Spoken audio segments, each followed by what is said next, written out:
కాంగ్రెస్ వాళ్ళు బీఆర్ఎస్ మాత్రం వాళ్ళు పైసలను నమ్ముకున్నారు. ఇవాళ కరీంనగర్ లో ఖర్చు పెట్టే పైసలను కూడా ఫోన్ ట్యాపింగ్ చేశాక కేసీఆర్ అంటే ఎంత మూర్ఖుడంటే భార్యాభర్తలు మాట్లాడుకునే ఫోన్లు కూడా ఇన్న మూర్ఖుడు కేసీఆర్. ఇంట్లో భార్యాభర్తలు మాట్లాడుకునే ఫోన్లు లేడు కేసీఆర్. పిగుడు పని ఏం పిగుడు పని లేదు. ఇన్న తర్వాత ఇక్కడ కరీంనగర్ లో పోటీ చేస్తున్న కాంగ్రెస్ ఆయన వాళ్ళింట్లో ఉంటాడు.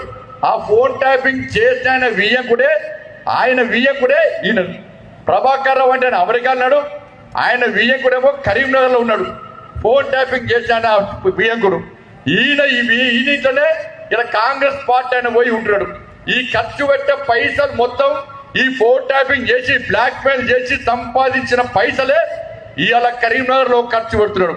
ఇక్కడ వాళ్ళ వియ్యంకుడే ఏం చేస్తున్నాడంటే ఒక్కొక్కరు పైసలు ఇస్తున్నాడు. కార్పొరేటర్లను కొంటున్నారు, కౌన్సిలర్లను కొంటున్నారు, సర్పంచ్లను కొంటున్నారు. ఇంకా సిగ్గుండాలి. డైరెక్ట్ కార్పొరేటర్ల కొంతమంది కార్పొరేటర్ల అకౌంట్ లో 5 లక్షల రూపాయలు వేసారు. బ్యాంకులో 5 లక్షల రూపాయలు వేసారు. చేతికి 15 లక్షల రూపాయలు ఇచ్చాడు. 5 లక్షల రూపాయలు ఇచ్చి నేను ఎన్నికల కమిషన్ చెప్తున్నా.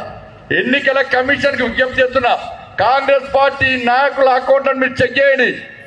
ఈ వారం కాలం వ్యవధిలో వాళ్ళు నామినేషన్ వేసిన తర్వాత ఏ కార్యకర్త కాంగ్రెస్ పార్టీ నాయకుల అకౌంట్ లో 5 లక్షల రూపాయలు మనీ ట్రాన్స్ఫర్ జరిగిందో, ఏదైతే ట్రాన్సాక్షన్ జరిగిందో వాటి మీద చర్యలు తీసుకోండి.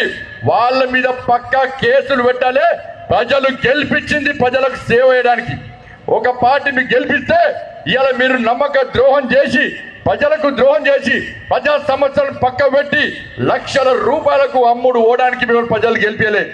కాబట్టి 5 లక్షల రూపాయలు మనీ ట్రాన్స్ఫర్ ఎట్లా జరిగిందో అకౌంట్ కు వాటి మీద విచారణ జరపాల్సిన అవసరం ఉంది. వాళ్ళందరికీ నోటీసులు ఇవ్వాలి.